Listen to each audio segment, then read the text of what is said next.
I'm in Austin at the big 5G event, and I'm joined by Charlie Ashton from Napatech. Charlie, nice to see you again. Nice to see you, Ian. We were just chatting, you've been doing a lot of hiking in Appalachia over the last sort of couple of years, and back in the industry quite recently at Napatech, isn't that right? That's right, I had my midlife crisis and I left my previous job at Wind River with the goal of living in the woods for 6 months and hiking the Appalachian Trail, and I would really like to talk about that, but I'm guessing you want to talk about something that's telco related. We will have to talk about that at some point, but no, I mean Napatech's not maybe as well known to people in the industry as other firms, but before we came on we were chatting, you've got quite an interesting story to tell, and maybe a sort of opportunity to set the record straight in your view on FPGAs, a type of sort of chip, I guess, that has had a bit of a bad reputation, I think, in the industry recently. So, I mean, maybe you could just sort of come in and explain what that's all about.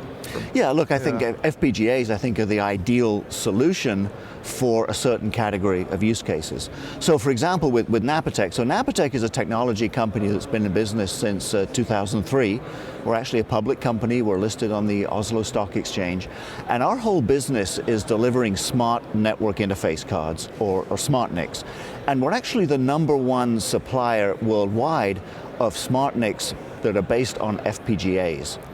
And the reason we use FPGAs is, first of all, they're programmable, and we need to have a solution for the kind of use cases that we address that can be software upgradable in the field after it's been deployed.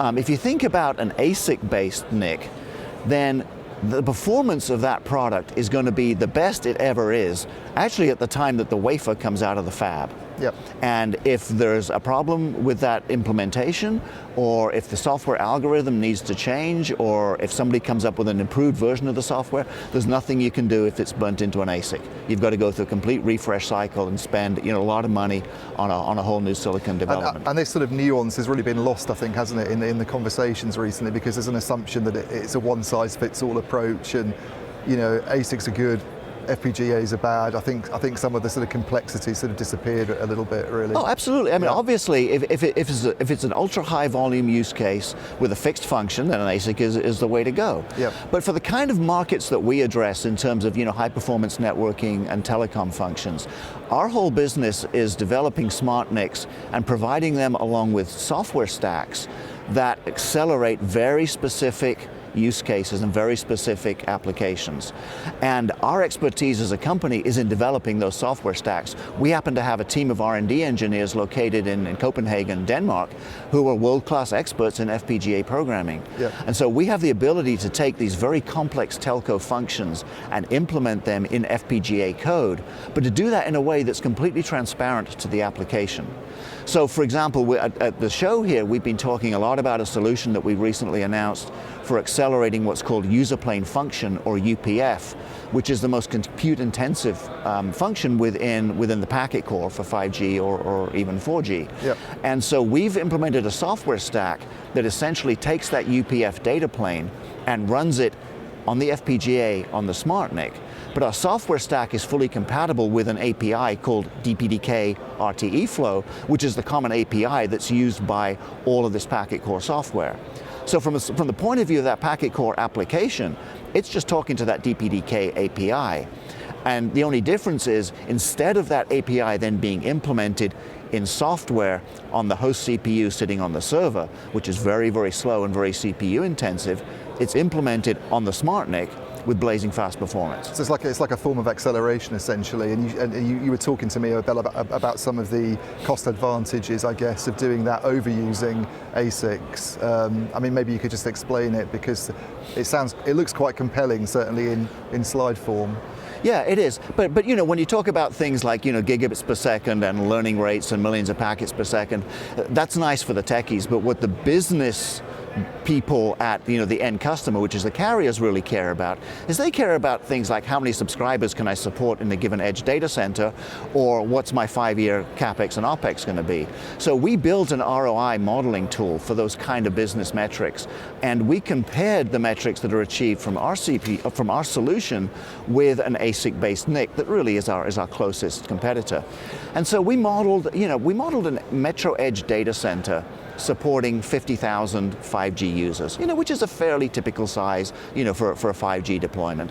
And we modeled the CapEx and OpEx savings, out over a 5-year period, which is usually what the CFOs of the carrier are interested in.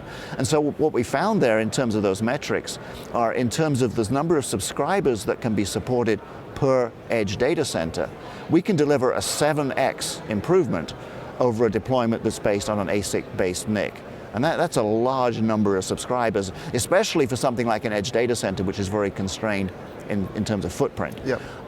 So then we modeled 5-year CapEx and OpEx, and we found that we could deliver an 80% reduction in both, compared again to an ASIC-based NIC. Yep. So those kind of metrics, those will get the attention of an executive at a carrier. For sure, those are meaningful business metrics. And the programmability that you get with an FPGA as opposed to an ASIC, can you just sort of explain what that means? How involved would this team of people that you have in Copenhagen, these sort of experts in programming, be involved further down the line when some of this stuff might have been rolled out, for instance? Oh, they'll be highly involved, Yep. for many years, because what typically happens in these kinds of standards is the standards evolve over time, and the algorithms get better, or maybe there are new functions that need to be implemented. If you have an ASIC-based NIC, you got to throw away that NIC. You got to get a new one. You got to go through that whole development cycle. Yep. That's very, very expensive from the point of view of the end customer. With an FPGA-based smart NIC, that software can all be upgraded on the fly in software, basically with very, very little downtime from the point of view of the end user, and there's essentially no CapEx involved in doing that. Yeah. Also, of course, sometimes code has bugs in it, and sometimes those bugs in ASICs don't actually surface and be discovered, for months or years. If we find a bug in our code, we can push an upgrade, and it can just be done in the field, again, with minimal downtime. Yeah. And no CapEx impact. So back to kind of the original question, there are certain applications, obviously, for which ASICs are absolutely the right solution, but there are others, and I think this is a really, really good example, where FPGA technology brings you a lot of benefits, not only performance, but also in programmability. Okay, and maybe just to finish, Charlie, this is quite new, obviously, we're talking about a sort of news item here, really, yep. But in terms of speaking to some of the suppliers that you need to work with who sell directly to carriers and getting this into production networks, what can we expect?